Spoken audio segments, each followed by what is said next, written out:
Congress family हम है ना, रंजीत रंजन जी कांग्रेस में है ना, स्पोक्समैन है ना, लेकिन आपकी सेक्रेटरी है कांग्रेस में होगा ना, क्या? राहुल जी और हम बहुत क्लोज हैं, हमेशा मिलते रहते हैं। राहुल जी मुझे अच्छे लगते हैं, दिल के साफ इंसान है, कम से कम धूर्त और दुष्ट तो नहीं है। ये आप खाली वो जो आरजेडी का जो बबुआ है कालीदास और गोनू झा वाला कहानी, हद हो गया। मूर्खाधिराज वाला बात कि छिप्पी पर बैठ करके हम कह रहे हैं कि दोनों सीट जीत गए तो मुख्यमंत्री बन जाएंगे। बिहार विधानसभा उपचुनाव में महागठबंधन के अंदर बिखराव क्या हुआ? पप्पू यादव कांग्रेस के साथ अपनी नजदीकियां बढ़ाने लगे हैं। राजद और कांग्रेस के बीच ये जो दूरियां बनी हैं, अब उसका फायदा उठाने के लिए पप्पू यादव बेचैन नजर आ रहे हैं। दरअसल अभी हाल में ही पप्पू यादव जेल से बाहर आए हैं। जेल से बाहर आने के साथ ही लगातार बिहार के सियासी गलियारे में ये चर्चा बड़े जोरों शोरों से हो रही थी कि कांग्रेस में पप्पू यादव अपनी पार्टी यानी कि जन अधिकार पार्टी का विलय करवा देंगे। हालांकि बाद में पप्पू यादव ने खुद ही इस बात से खारिज कर दिया। लेकिन अब जो राजद और कांग्रेस के बीच दूरियां बढ़ते जा रही हैं, उसके बीच पप्पू यादव अपनी गोटी फिट करने में लगे हुए हैं। कांग्रेस नेता राहुल गांधी से मुलाकात के लिए बेचैन पप्पू यादव बीते दिन अचानक से दिल्ली स्थित कांग्रेस मुख्यालय पहुंच गए। कांग्रेस के किसी नेता ने ना तो उन्हें मुलाकात के लिए बुलावा भेजा था और ना ही उनकी मीटिंग किसी से तय थी। इसके बावजूद पप्पू अचानक से कांग्रेस मुख्यालय पहुंच गए। इतना ही नहीं, पप्पू यादव के करीबी नेताओं ने उनके कांग्रेस मुख्यालय पहुंचने की खबर मीडिया को दे डाली। मीडिया को ऐसा लगा कि शायद पप्पू यादव कांग्रेस के किसी बड़े नेता से मुलाकात करने वाले हैं, लिहाजा वो हुजूम भी जमा हो गया। लेकिन पप्पू काफी देर तक कांग्रेस मुख्यालय में इधर उधर टहलते रह गए।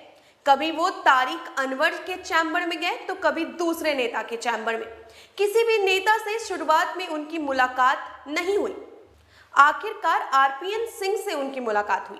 आरपीएन सिंह झारखंड प्रभारी हैं और उस वक्त वो कांग्रेस मुख्यालय में मौजूद थे। पप्पू यादव ने कांग्रेस के लिए एक तरफा मोहब्बत दिखाते हुए कांग्रेस को राजा और खुद को रंग तक बता डाला।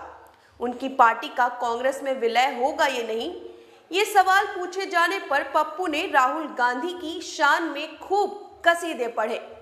पप्पू यादव को ऐसा लग रहा है कि अगर तेजस्वी यादव राहुल गांधी से दूर हो रहे हैं तो यही समय है उनकी एंट्री का। यही वजह है कि पप्पू कांग्रेस मुख्यालय में खड़े होकर ये बताते रहे कि बिहार कांग्रेस प्रभारी भक्त चरण दास ने आरजेडी को कितनी खड़ी खोटी सुनाई है। पप्पू यादव ने कहा कि अगर बिहार कांग्रेस प्रभारी ये कह रहे हैं कि तेजस्वी यादव बीजेपी के साथ मिले हुए हैं, तो अब कांग्रेस किसी भी तरह आरजेडी के साथ आगे नहीं चल पाएगी। पप्पू यादव की ये बेचैनी बता रही है कि वो अपनी राजनीति को जिंदा रखने के लिए किस कदर अकुलाहट में है। 24 कांग्रेस का होगा। आप शामिल हो रहे हैं क्या पार्टी में? आप शामिल हो रहे हैं क्या? मेरा साथ कांग्रेस को है ना, कांग्रेस फैमिली हम है ना, रंजीत रंजन जी कांग्रेस में है ना, स्पोक्समैन है ना, लेकिन आपकी सेक्रेटरी है कांग्रेस में होगा ना, क्या? राहुल जी और हम बहुत क्लोज हैं, हमेशा मिलते रहते हैं। राहुल जी मुझे अच्छे लगते हैं, दिल के साफ इंसान है, कम से कम धूर्त और दुष्ट तो नहीं है, तो विलय करेंगे, चालाक तो नहीं है, बेबाक है ना। गठबंधन करेंगे, विलय करेंगे, क्या रणनीति? सर हमको तो समझ में नहीं आता, जब कांग्रेस राजा है रंग कम है, अपने मियाँ मिट्ठू हम बनते रहे। हम सेवक है, काम करते हैं। अब मोदी जी को हम अच्छे नहीं लगे तो हमको जेल भेज दिए डायरेक्ट। 11 तारीख को कर लो गिरफ्तार। एम्बुलेंस पसंद नहीं आया उनको और मेरा RMDC आरजेडी की मिलीभगत है बीजेपी से, जो आप कह रहे हैं। सर कंप्लीट नहीं, 100 में 100 मेरी गिरफ्तारी में। और आज जो नीतीश कुमार की दुर्गति है उसमें सबसे बड़ी भूमिका आरजेडी और बीजेपी। आरजेडी अभी कांग्रेस के साथ है, क्या अलग महागठबंधन टूटेगा वहां? आरजेडी टूटेगा, अलग होगा, टूटेगा मतलब अब ये आप खाली वो जो आरजेडी का जो बबुआ है कालीदास और गोनू झा वाला कहानी, हद हो गया। मूर्खाधिराज वाला बात कि छिप्पी पर बैठ करके हम कह रहे हैं कि दोनों सीट जीत गए तो मुख्यमंत्री बन जाएंगे, और किसी को बोल रहा है कि तुम बन जाओ मुख्यमंत्री, आइए मुख्यमंत्री बनिए, सरकार हम मिलकर बनाएंगे।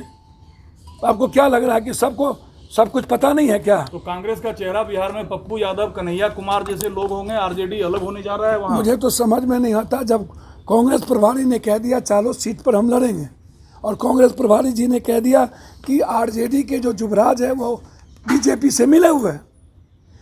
अब क्या कहेंगे, नहीं मिले हुए हैं, 2 दिन में नहीं मिलेंगे? बहुत क्लियर है, हम कांग्रेस के सहयोग में खड़े रहेंगे, पान न पान की डंटी लेके खड़े रहेंगे। कांग्रेस यदि बिहार के 12 करोड़ की चिंता करेगी और उम्मीद और सपना और ट्रस्ट के साथ आगे बढ़ेगी तो पप्पू यादव खाद बनने को तैयार है। बहुत बढ़िया। तंत्र मंत्र के बादशाह, भारत के जाने माने सर्वश्रेष्ठ गुरु खान जी मिलेगा हर समस्या का समाधान गारंटी के साथ। मेरी बेटी की शादी के लिए बहुत से रिश्ते आते थे, पर कोई न कोई अड़चन पड़ जाती थी। इसी वजह से मेरा पूरा परिवार बहुत परेशान था। बाबा जी की दुआओं से आज मेरी बेटी एक बड़े घर की बहू बनी। भटको चाहे जहां, काम होगा सिर्फ यहाँ। गृह कलेश, कर्ज मुक्ति, प्रेम विवाह, जादू टोना, पति पत्नी में अनबन, सौतन या दुश्मन से छुटकारा, विदेश यात्रा में रुकावट, फिल्मों में प्रवेश और कोर्ट कचहरी जैसी समस्याओं का समाधान। सभी समस्याओं का समाधान गुरु खान जी। अभी कॉल करें 9821707996। आपको इस बात की जानकारी तो पहले से होगी कि उपचुनाव में महागठबंधन के अंदर दरार पड़ गई है। कांग्रेस और राजद अपने अपने प्रत्याशियों का ऐलान कर चुके हैं। दोनों अलग अलग उपचुनाव लड़ने वाले हैं। एक तरफ नेता प्रतिपक्ष तेजस्वी यादव लगातार दोनों विधानसभा सीटों पर चुनाव प्रचार कर रहे हैं, तो वहीं दूसरी तरफ कांग्रेस की तरफ से कन्हैया कुमार को चुनावी रण में उतारा गया है और वो जल्द ही अब चुनाव प्रचार करते हमें नजर आने वाले हैं। अब इसी दूरी का फायदा कहीं ना कहीं पप्पू यादव उठाने में लगे हुए हैं। हालांकि ये तो देखना बेहद दिलचस्प होगा कि क्या आने वाले दिनों में पप्पू यादव अपनी पार्टी यानी कि जन अधिकार पार्टी का कांग्रेस में विलय करवाते हैं या फिर नहीं। फिलहाल कितना ही। ज्यादा अपडेट्स के लिए आप बने रहे फर्स्ट बिहार झारखंड के साथ। धन्यवाद।